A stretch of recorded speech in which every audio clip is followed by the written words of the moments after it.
nanoHUB.org. Online simulation and more for nanotechnology. Well, welcome everybody. So today I'd like to go over what I would call the resource contribution process we have in nanoHUB, and then look at a few examples and how other submissions have been structured and stuff to give you kind of an idea of the possibilities of things that might be shared on nanoHUB by the nodes and the general population. First of all, if you go to the nanoHUB homepage, you'll see up the top there are the resources, and that shows you a list of all the kind of possible resources we have available on nanoHUB. We'll go through what these are, a little bit more detailed description in a moment. But that's how you get to the list of them. And then if you select the item at the top there that says, upload publish, that will enter you into the dialogues for actually creating a resource on nanoHUB. So the first step would be select that, and then there's two paths here. And mostly we are interested in the resources version of the resource path. The publications path has some special stuff for compact models, which are these Verilog A-based models, and for doing data sets, which are essentially spreadsheets. If I'm not mistaken, these items do get the stuff in the publication stuff actually does get line numbers assigned. And so, once selecting the resource path, here is the list of available types of resources that can be contributed. I'll go through each of these, briefly, and you can, see what the descriptive text below describes these. Animations, we kind of use those for short little movies that animate how something works, maybe some carbon nanotubes moving around or something like that. Something that conveys some concept. Those could be also in Flash, but most of the stuff contributed these days is in the form of some form of video. Online presentations is one of the main resources available on nanoHUB. There's I don't remember the count of them, but there's several thousand now of seminars and course lectures that have been made available on nanoHUB. And these are voiced over presentations.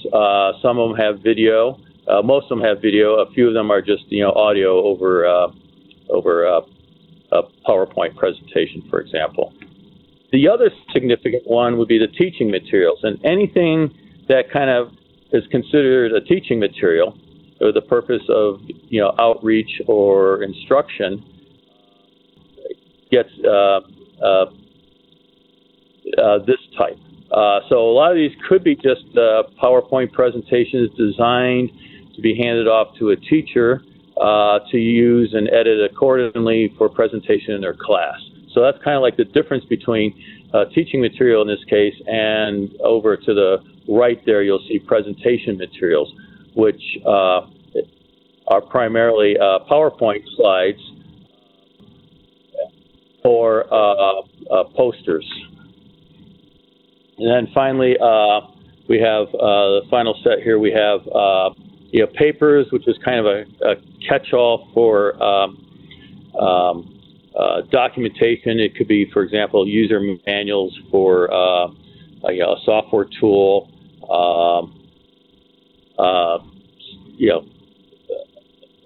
Something that the intent of this is that it's not copies of journal published papers.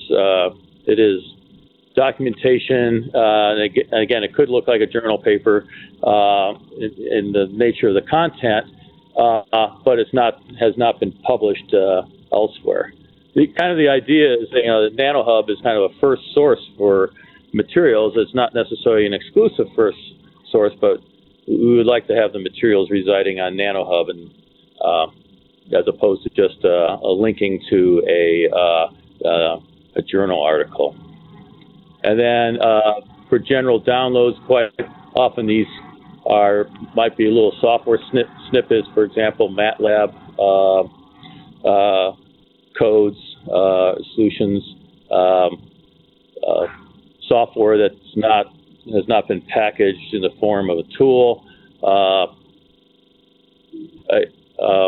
Anyway, so that's what the downloads resource type is. And then finally, the last one there is labs. Again, these latter three are probably the lowest in occurrence on nanoHUB, and that is, papers, downloads, and labs. Is designed to allow the implementation of third-party applications, again, that are not in the tool format. So once upon deciding what the nature of your contribution would be, you would select this, and then you'd be entered into the actual contribution process.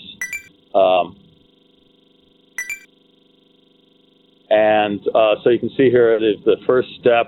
They're going to ask you some information about the resource that you're putting together, the title, for example, and then there's an area for an abstract and description, followed by, for example, if it's a presentation, you put the bio of the presenter in there. Credits,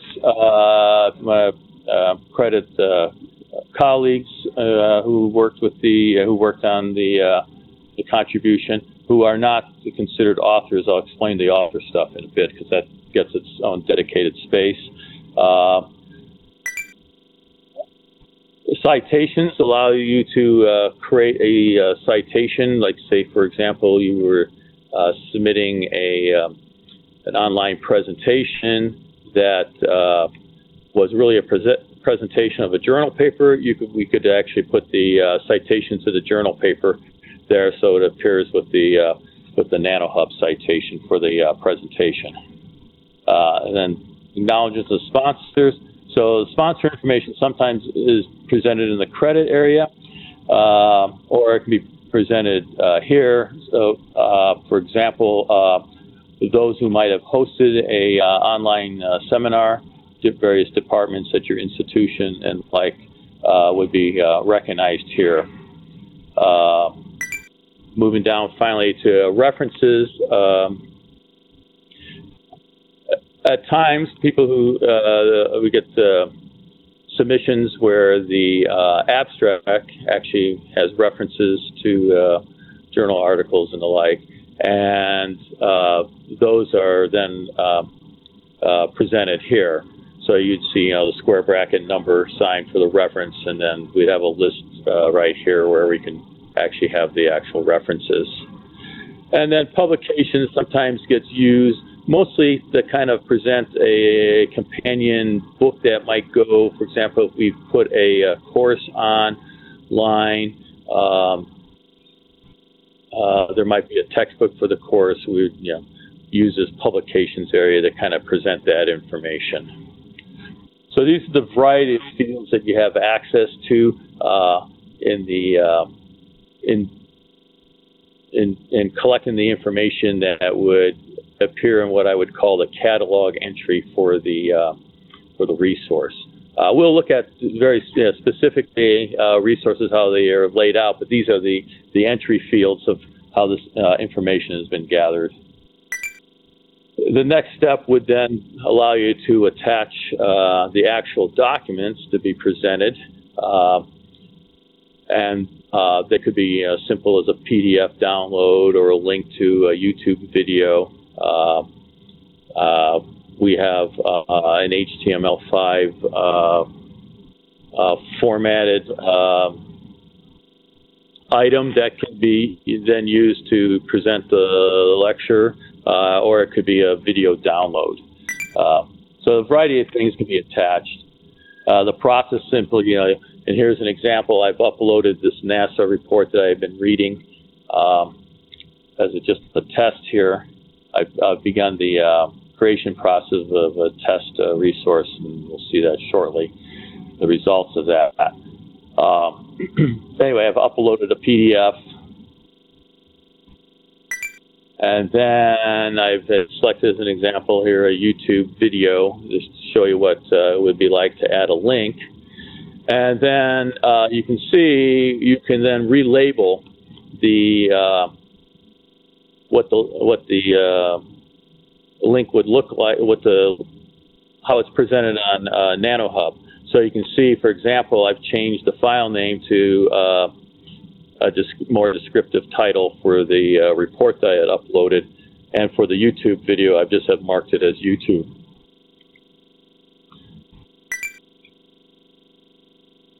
Now, the other thing that you can control is how the resource is accessed.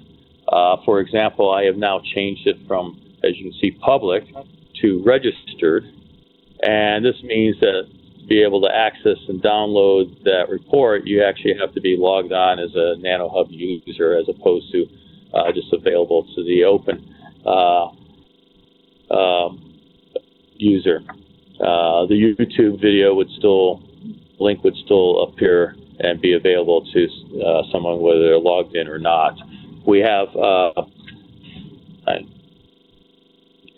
and we have 4 different cases for this, and we'll see this a little bit later. But basically, there's public means it's open to anybody whether they're logged in or not, and then registered requires that you be logged in. And then there's ones that relate to if the resource has been claimed by a group, and you can protect the access to the resource, and I'll discuss that a little bit later. But those same fields apply here. Now, what's more important at this stage is actually establishing the order of the items. The top item is what appears as the main link for the resource. So if you want somebody to watch the video and look at the report secondly, then you would want the YouTube video to be the top item. If the importance was really accessing the report, then leaving that as the top item would be the path to go.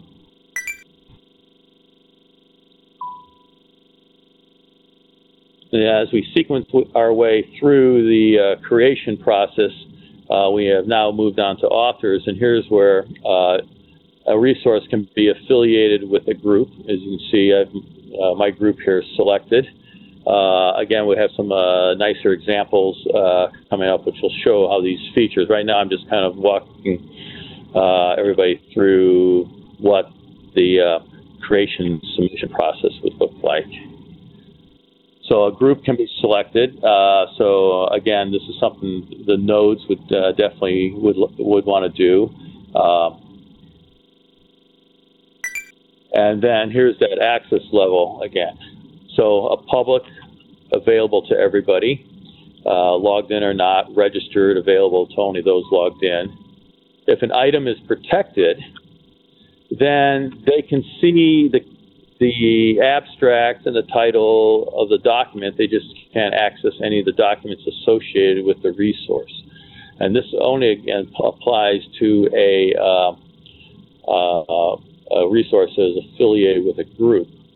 Whereas if it's completely private, only group members can see it. So if you want to collaborate within your group and not have the rest of the world see that, then a private selection is the path to go.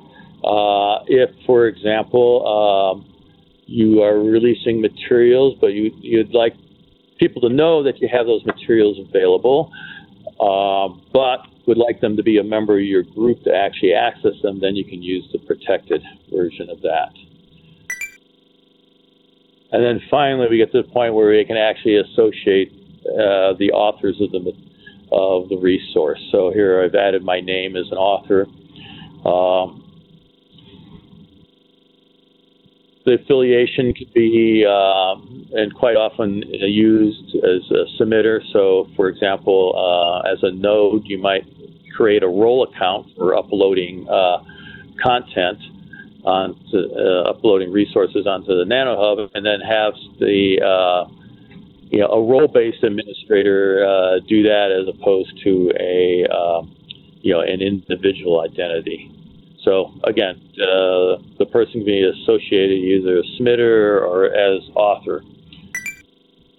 And then you can see below my name there, I can set my affiliation text. So here it's kind of cut off a little bit because of the size of the field, but it says, NCN, Purdue University, West Lafayette. The kind of idea here is, and most of them have the department the author's associated with, and then their institution. The idea here is if you're trying to find, this person to correspond with them, you got their name and their institution. Hopefully that can get you, with a search on the web to who they actually are. It also kind of, as time changes, people move around from institution to institution. It kind of identifies where they were at the time that this work was done. And to the right there slightly, you see the options of whether you're selecting the author or acting as a submitter of the resource and not as the actual creator of the content. The last step before checkout, so to speak, is establishing tags. So here I've typed in the space probe, and then as you enter a field, enter a tag, it will populate with a list of already known tags. And again, the idea of tags is, these are kind of, simple things. Again, you can see like a nice set of your nanobio applications, nanobiotechnology, short descriptions. The 2010 Nanobiophotonics Summer School probably is a bit of a long tag there.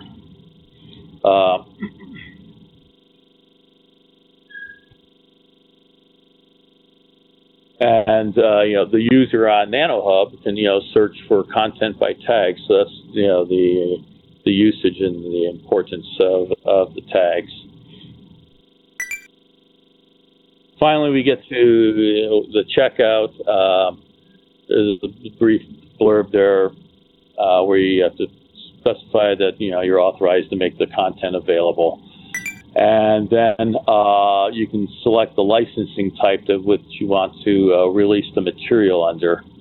And as you can see here, we have quite a variety of the Creative Commons available for a submission, or the general performance usage allows users to have access and use this material to perform it, whether to play it in a classroom, things like that.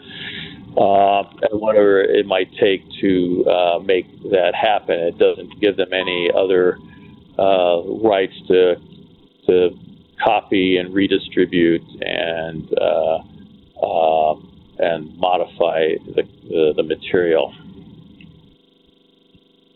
So again, the license options are there available to the contributor.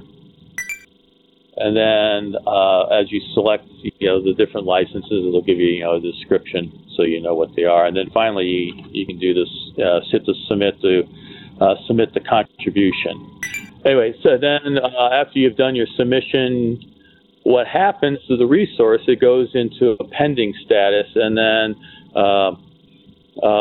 it gets reviewed. Now, the review process is only to make sure that that we're not getting spam and the like being submitted, so it's a kind of a gatekeeper for that. I do give it a look to make sure that the text looks good and stuff like that, and make some minor corrections if there's something kind of wrong with the formatting. But content-wise, we're not reviewing really the content of the submission, other than make sure that it's not a copyrighted work. Again, some people at times upload journal papers, or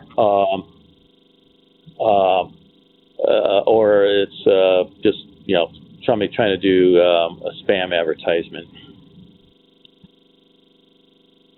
And so after some period of time, usually kind of that day, they get approved. Sometimes a little bit longer if we're stretched with a lot of local work or people traveling.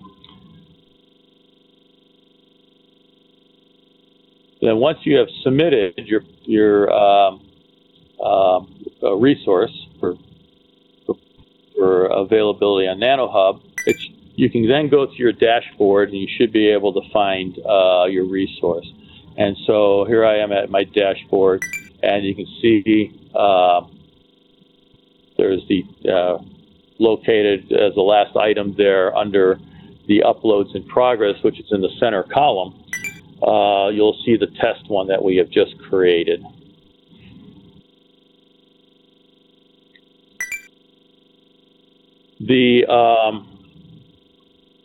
Here's a look at the resource as it was put together. Again, the title was pretty short. We did not enter too much in for the abstract. We'll look at some more detailed ones later. You can see my name there appears as the author at the top area here. And that the YouTube link is the primary link. So if I were to click on that, it would launch me into a YouTube window to view the talk. And remember, if I had made the document the primary item, then that link would have been a download for that report that I had uploaded.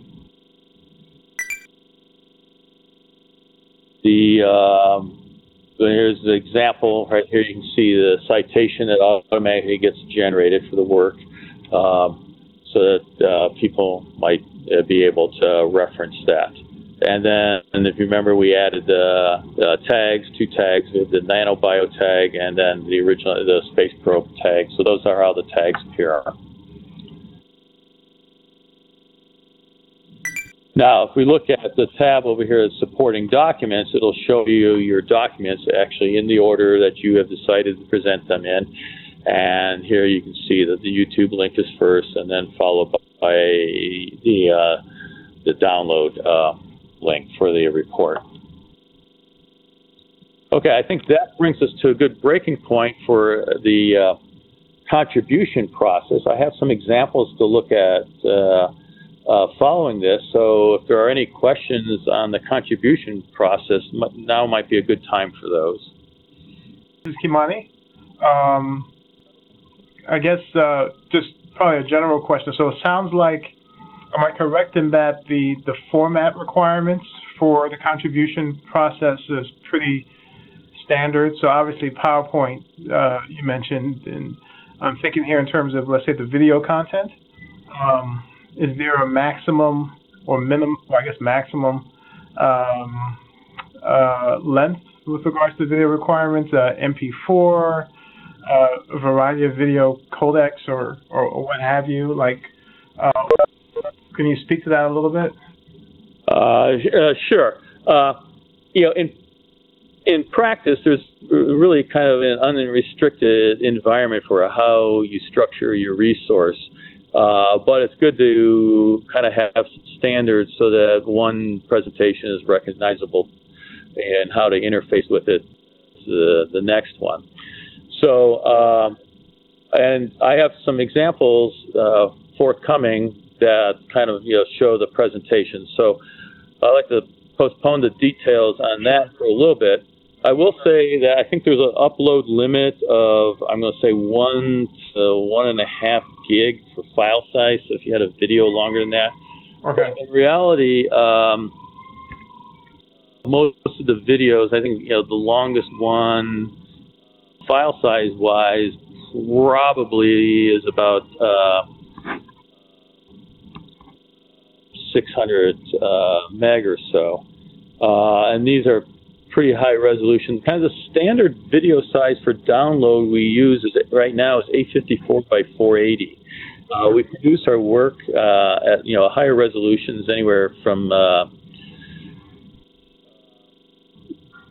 1920 by 1080 to the, I'm trying to think what the 720 size one is right now off the top of my head. I think it's like 1280 by 720 size videos. That's the production size. But the uploads we found work pretty well. Size has been 854 by 480. Now, you're not required to have them that size, but again, if possible to generate them at that size, that makes it consistent with a lot of the other contributions on the site. The nice thing about we have centered on MP4s for the format because almost everybody can play that. Yep. There's the H.264 encoding and stuff, but any of the kind of standard codings, seem to work just fine. I've never been overly concerned about the codecs that get used. They seem to all play pretty well. And then VLC, of course, is the player of last resort for everything. It'll play just about anything. So we recommend that to our users who find it difficult to play through their OS, but the VLC app will allow that to play. Again, somewhat kind of the idea, especially with online presentations, many of them we have, again, what we call this HTML5 version. While using that, you are a tethered user. Same like as if you had followed a YouTube link to a video, you're tethered to the internet. And then we always provide a video download for the user who wishes to be untethered when they work with the material.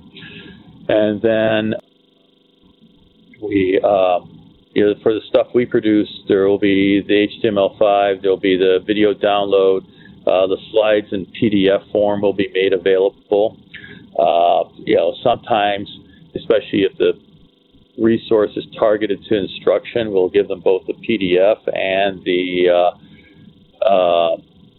PowerPoint source, file. But for the most part, especially with seminars and lectures and the like, there's just a PDF download for the accompanying notes. And then we still make a MP3 available for those who just want to listen to the audio and maybe look at the accompanying PowerPoint at the time. I think I hit all the questions that you had on that. You did. Correct? You did. Thank you. Yep. Okay, I'm going to assume that there's no other questions at the moment. We'll just move on to the next opportunity to share and create content on nanoHUB. And this is in the form of, we have these things called topic pages. In an example here, I've used my colleague Ciprio Dada as a new concept in implementing logic.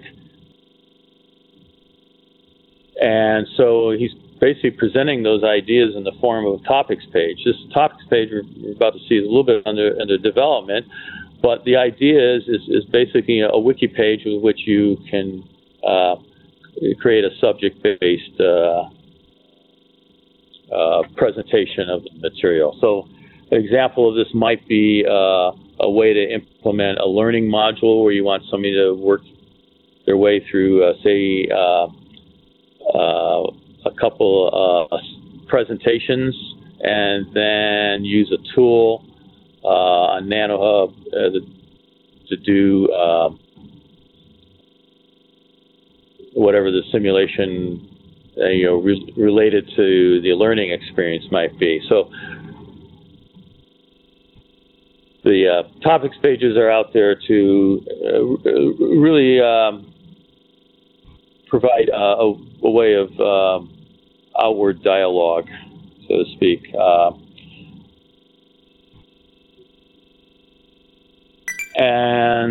So here, as I just kind of scroll through this page here, there are some links. We haven't quite added in the presentations yet, which you can see highlighted as part 1, part 2. We'll do that shortly. But anyway, this topics page, conveys this idea of these probabilistic spin logic constructions for doing logic operations. And so it's a way to convey those ideas out, and then Professor Dada then shares the nanoHUB link with those who are interested then. Here's an example of a seminar presentation that he had done, and we can now look at kind of what a presentation resource looks like, a little bit more in detail, and one that has had a little bit more descriptive content added into the catalog entry, more than just my little test was. As you can see here now, the abstract is more full. We can add images as necessary, and then he has a longer format of this presentation. This one's about 10 minutes long. The other one's about an hour long. We can note to the nanoHUB user, and you can see right here in the text that there's a longer version of the talk available at that link, all within nanoHUB. So the right here, you see this kind of thing that looks like there's a blue and yellow banded item over a circuit. That's the icon for his group, and so that's the group affiliation. And so similarly for the nodes, any content that is affiliated with your group will have your icon sitting there, and the one can click on that and then be taken to the group and part of the navigation. Here's an example here where I've added in and actually have used the reference field to convey all the related papers to this idea. And then finally, you can see what a more filled out citation would look like. Now, for seminars and things like that, we can actually mark the time that the seminar was recorded. This one, it just has the date because it has a 12 a.m. in there. So on the 27th is when we actually recorded this. It was published on nanoHUB sometime after that, since we had to do the post-production work. And then one can identify the location where the actual presentation took place. So those who are making seminars available have this this tagging capability available. Although it's not available through the contribution interface, it is something that I can add on. And so part of my role is I'm kind of, I look at it as being the ombudsman between you and nanoHUB and helping you get your material online. So I'm quite happy to make these little tweaks that are necessary and enhance the presentation and the information for the specific resource. And again, looking at the structure here, again, this is a typical presentation. You can see it says first item there is presentation with video. We're going to click on that link, and that's the main item. If you were to click on the View Presentation button up here, you would actually activate this presentation, the HTML5 presentation.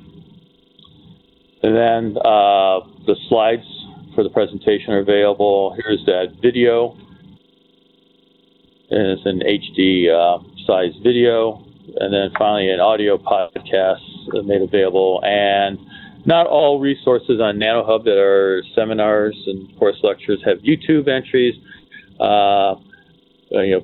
Professor Dada is trying to get the word out as easily as possible, and so we actually put the presentation up on YouTube for him as well, and have noted that here. So nanoHUB and we'll have to kind of have a discussion with the nodes how they want to work with their YouTube content. But nanoHUB has a YouTube channel called nanoHUB Tech Talks, and that's where we have put nanoHUB content that has been decided to be made available on YouTube there. We are quite happy to facilitate that for the nodes, or possibly the nodes may wish to have their own dedicated YouTube channel. So here's an example then what one of these HTML5 based seminars looks like. As you can see, the slide content, well, this is the title slide. And this talk was recorded in one of our green room facilities. And so what that environment allows us to do then is, and you'll see, we have the speaker actually interacting with the slides in the left panel.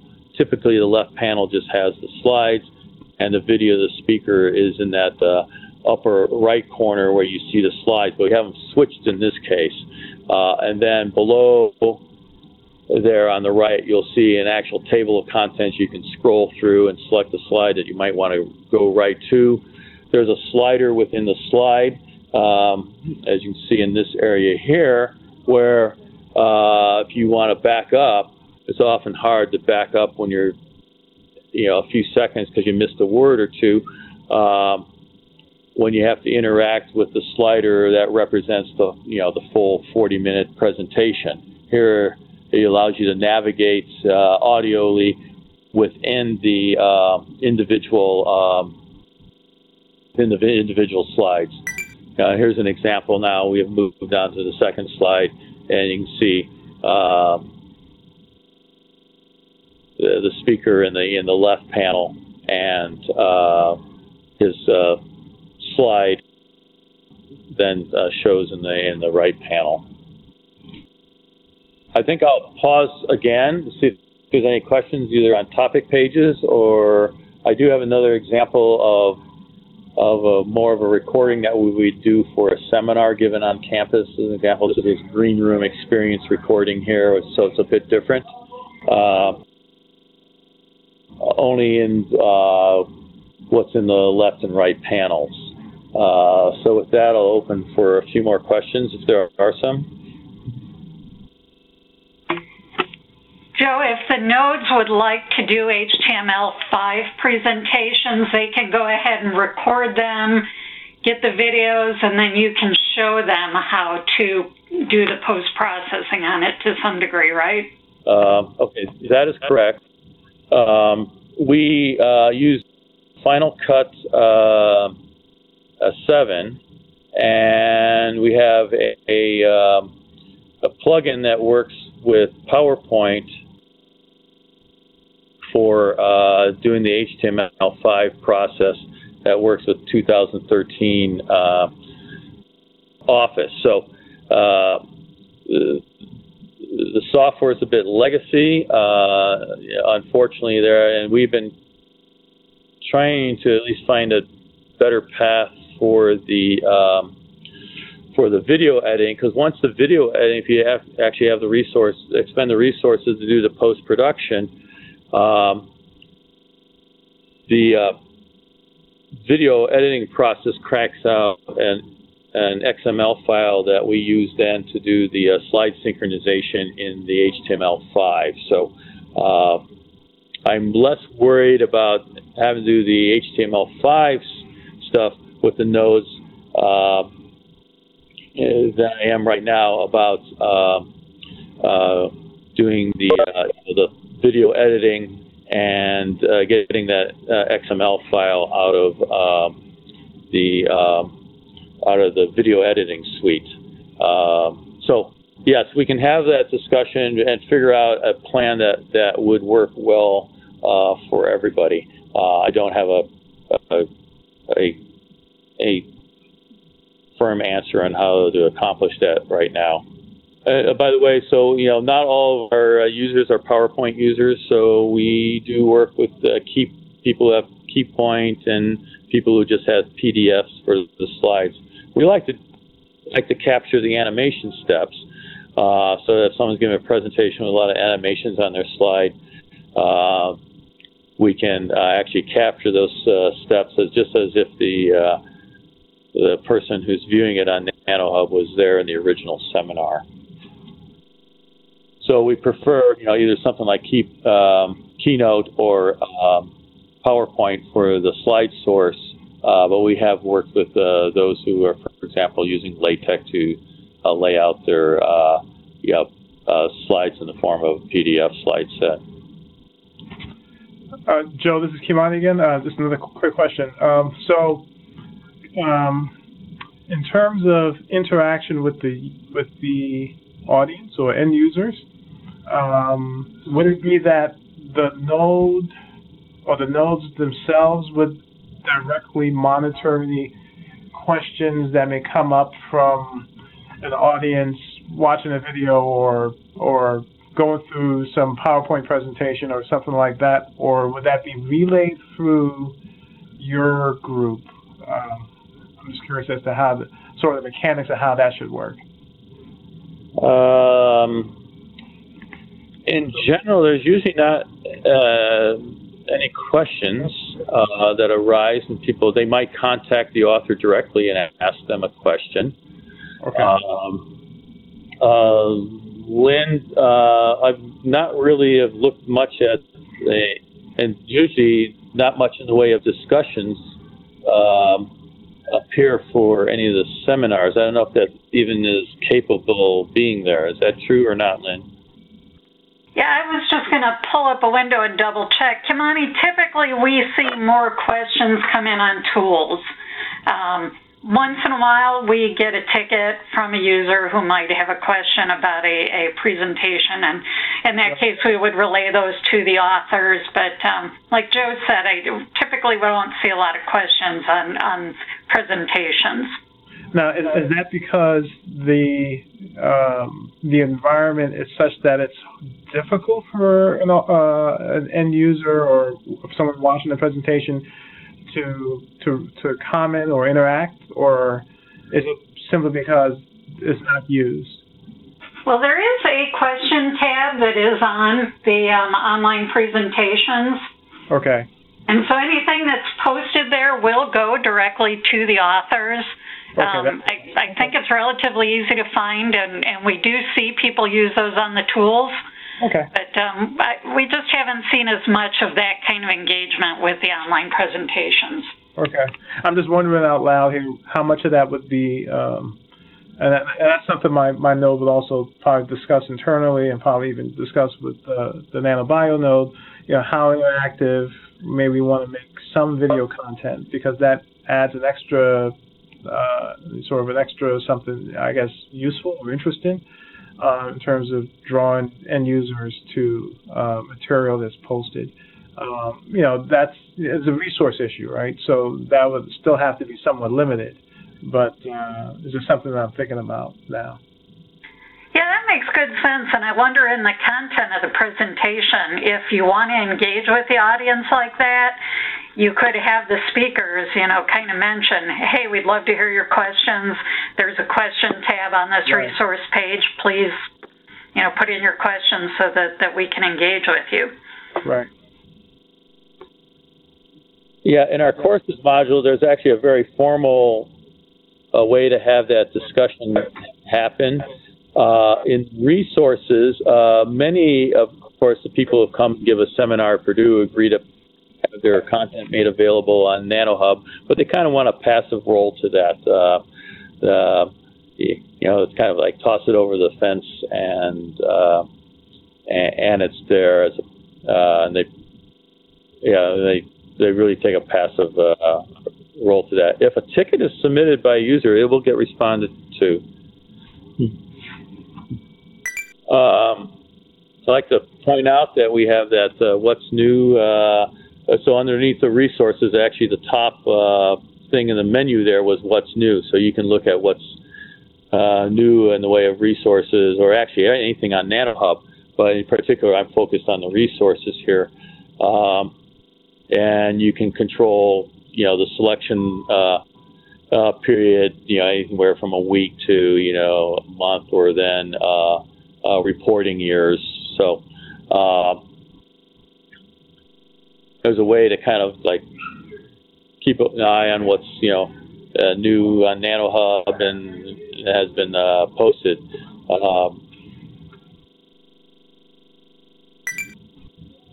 Okay, I'd like to look now at a second example, which is more what our typical production of online presentation content looks like. And here again, we have a presentation that was done by Sasha Boltislava in the spring. Again, the primary presentation mechanism would be the HTML5 that we produced. And then here's, the abstract, short, and here we actually have used a bio. There's ways to include images in the in any of those fields that we had seen. And here's an example where I've used a sponsored field to represent who was the sponsor for it. And then the presentation, again, looks like this, and this is more of our typical one. You can see there's a video now on the right, and just a nice pristine image of the slides is on the left.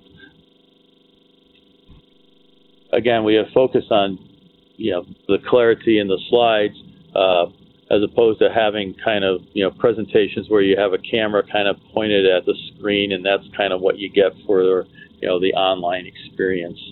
You're watching a video of the presentation slide. So when we record, we primarily are only interested in what's going on the screens from the standpoint of being able to sync up the slides in the post-production process. Here's a picture of the presentation. Mid-presentation was Sasha on the standing to the left of the screen there. So this is what our typical presentations look like. Again, here a quick look at the resources that are uploaded with this. Again, we have the HTML5 version. We have the slides for download, a downloadable version of the presentation in the form of a video, MP4, and then MP3 audio, and this one also was made available on YouTube.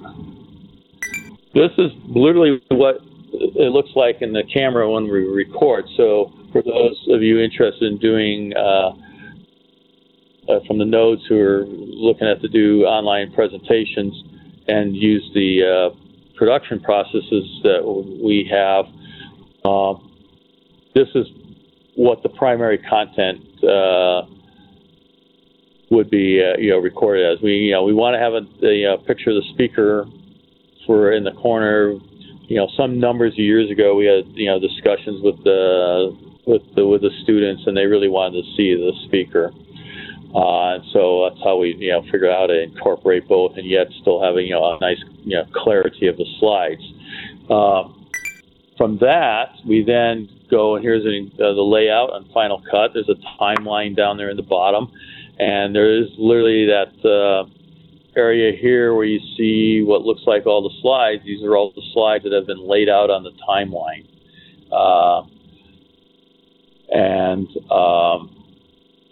And then the video.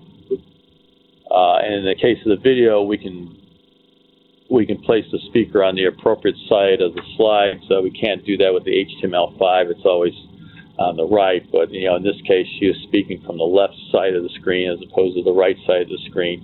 And so when she looks and points, the user's eyes will be naturally drawn to the slide area, the appropriate locations. And then here's just a quick screen capture of what the final video kind of looks like. Another example of a resource, and this has been submitted as a teaching material. We have the Southwest Center for Microsystems Education has uploaded a lot of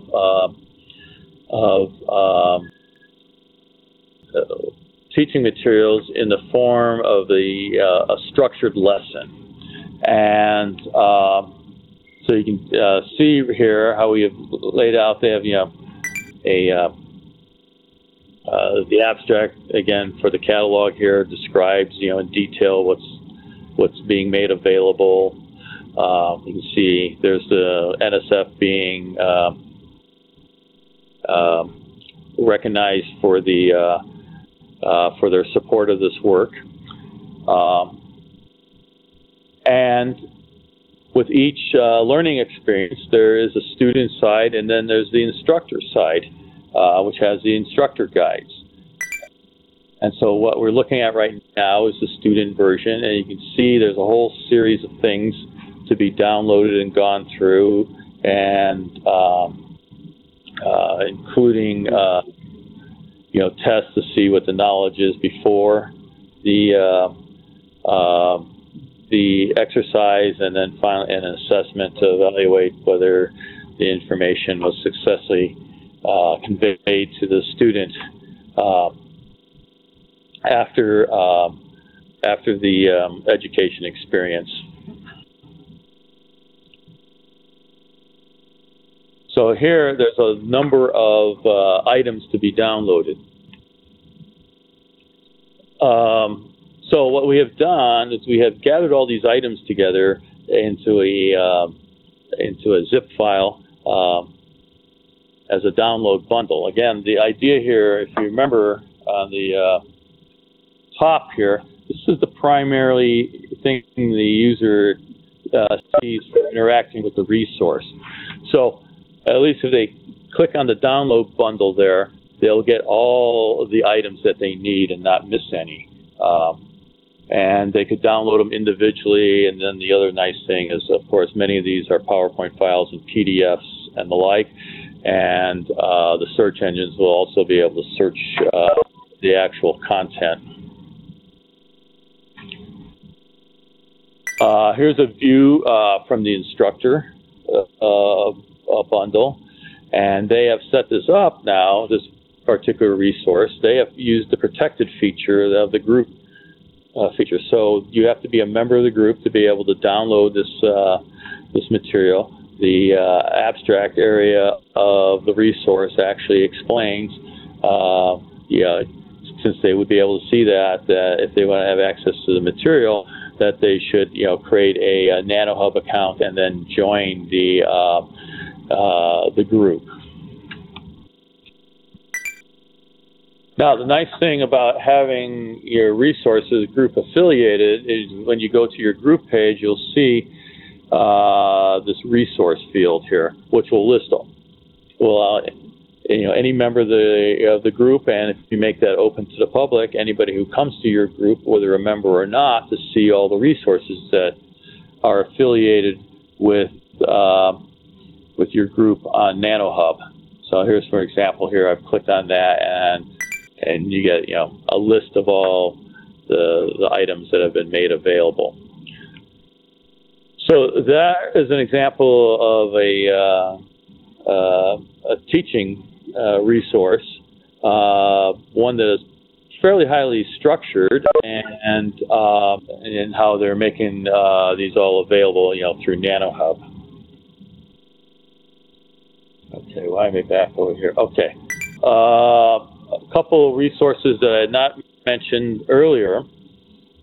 These are what I would call the grouping type of resources. Now, these are ones that you cannot create, but I will happily create them for you and affiliate the resources that need to be associated with these grouping resources.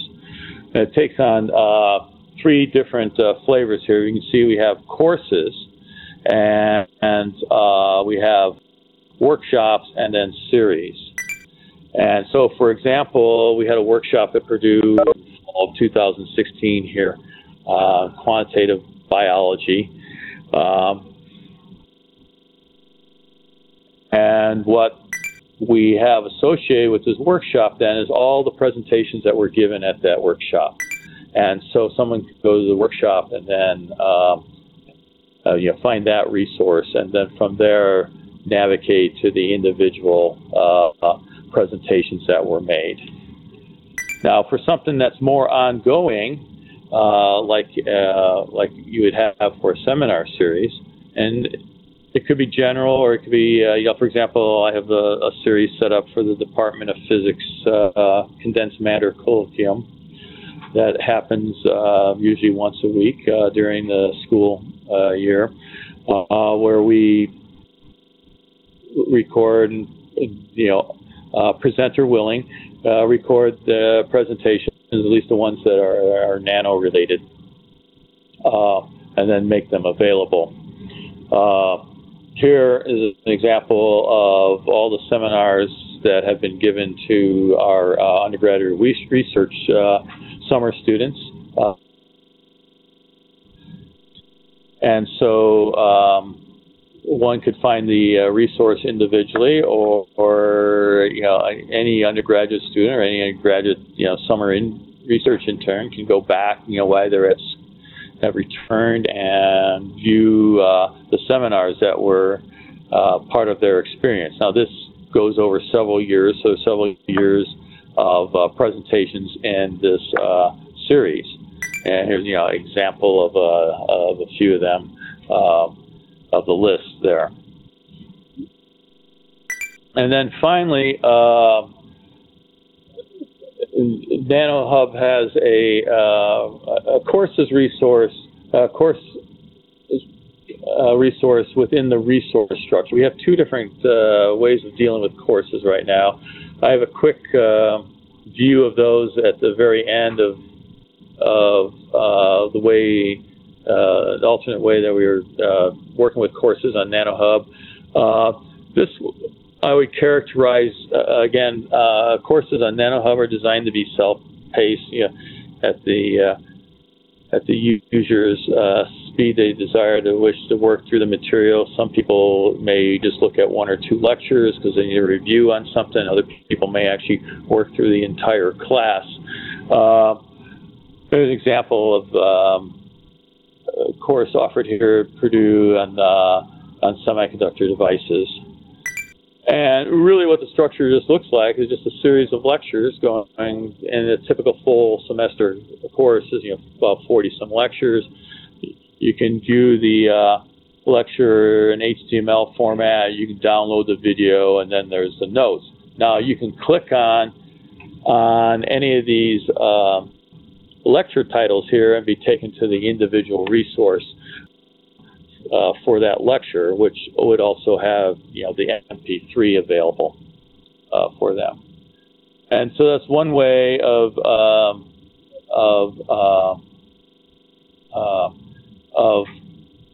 making courses available on nanoHUB, and this works pretty well for those who for the type of courses where we've gone into the classroom and we record the lectures in the classroom and then made them available. I think I'll take some questions right here before I close out with the new courses structure that we have available on nanoHUB. So I'm Vikram, this is from IU. So I have a question about this video on catching light rays, and I see that there are about 15 users on the nanoHUB. And when I click on the YouTube link, there are about 175 users. Is there a common sort of metric for where users typically go to watch these videos, like they're watching it from YouTube instead of on nanoHUB? Yes, and then it's always hard to tell whether what the usage count represents on YouTube, because pause and starts and things like that get counted multiple times. There, it says 13 users. So it's kind of apples and oranges on those counts. The nanoHUB has very specific metrics for how we count users. I'm going to let Lynn explain that if you'd like an explanation of what it means to be a user in these counts here. Part of the situation there is when you're counting users is that, if they're logged in, it's very easy to know that who the user is and count them that way. It gets more difficult when they are a non-logged in user who's viewing a lecture and stuff, and then you're using things like IP addresses and stuff like that to try and identify and hope that it's a single user out there and not someone behind a firewall with a large number of users. But there's some idiosyncrasies of those counts. Lynn could describe the actual algorithm, I believe, if you wanted to know more about that. So, but people do find a lot of stuff through YouTube. That's the go-to source for people searching for things. Thank you. One more quick question. So, a little bit about version control. So let's say I made an edit to my slides and added a new slide. Does that mean I can just re-upload the PDF, or I have to start a new online presentation? How does that work? Since I don't see any version numbers on these. Yeah, we make corrections at times, not very often on things like seminars and stuff, but for courses, if people have uploaded course material and let's say there's some inaccuracies there, we can and once the thing has been submitted, it's easier for me to to actually implement the changes than it is for the user to actually go in and implement the changes. Well, I can repaste the slides, for example, and possibly depending on where the post-production work was done, even fix the seminars. I've even have fixed where people have said the wrong thing. As long as they said the right thing somewhere else, we can move the so say, for example, they said the wrong number when they're talking about a value of something. If they said that value elsewhere, I can go in and correct that. Okay. We don't do it too often, but in the case of courses, we do make those changes. Yeah, in the case of seminars, I don't think I've ever had a case where someone wanted to correct what they've done. But again, we're always interested in that. The submitter, material is represented as bestly as possible and with the highest quality we can possibly attain. So we're always willing to work with people who have found something that needs to be repaired. We always undertake that, but it doesn't happen very often. Thank you. Yep. All right, I think I'll close out what I have, at least to present today, with a look at this courses module. So I would characterize the resource-based presentation of courses, which again is simply a resource node that identifies the grouping as a course, and then followed by a series of individual resources that represent the lectures, as kind of an unstructured education. For the most part, what you have there is the series of lectures. Maybe the homeworks have been made available, and maybe the solutions with that have been made available. But the student then is free to march through that material however that they would like. In the courses module, I look at that as more of a structured, self-paced learning experience. So here's an example here of a course we've done on nanophotonic modeling by Peter Brummel here at Purdue. And the structure of these courses is there's a series of units, and within the units typically are a set of lectures. And then each lecture is comprised of, you see the video link there, which does an HTML5 presentation of the lecture. There's a link to YouTube. One can download the video. The slides are available. these have been closed captioned, so there's a video transcript. There's a transcript of the lecture there, broken out by slide. By the way, we spend a lot of time for the courses we have produced going through the closed captioning. One, to make sure that the caption text is as correct as possible, but quite often there's references to mathematical, the variables represented in equations and things like that. So, an example, VC, a capacitance voltage might be, big V, a little c, and we make sure that that's matching what's in the PowerPoint slide. So there's this consistency for the user of how the closed caption is presented. And then the text is broken out by slide, so one could literally read the closed caption text and just follow along with the PDF if they like. And then each lecture typically, and it doesn't necessarily have to be true for all, maybe introduction, a summary, you would want to do this, but is accompanied with a quiz, and the quiz is typically designed either a couple simple questions to make sure that the student has gotten the key concepts that you want them to understand from this individual lecture, and then there's ways to do actual tests and the like, and have homework assignments as well. So that's a much more highly structured instruction with what we call the courses module on nanoHUB. And then here's just a quick, just a segment of the catalog of courses that we have available. So there's a variety of stuff that we've produced in the past couple of years, and so these have been all recorded. Most of them not in a classroom environment, in a private environment. We have these green screen rooms that we use here at Purdue. Some of the older ones were recorded with the instructor standing next to a monitor, where we've tried to get, again, a good, as best as the technology provided at the time, experience of instructor kind of standing, at a chalkboard and lecturing, from that style. Anyway, that concludes what I have to present here. All right, well, thank you, everybody.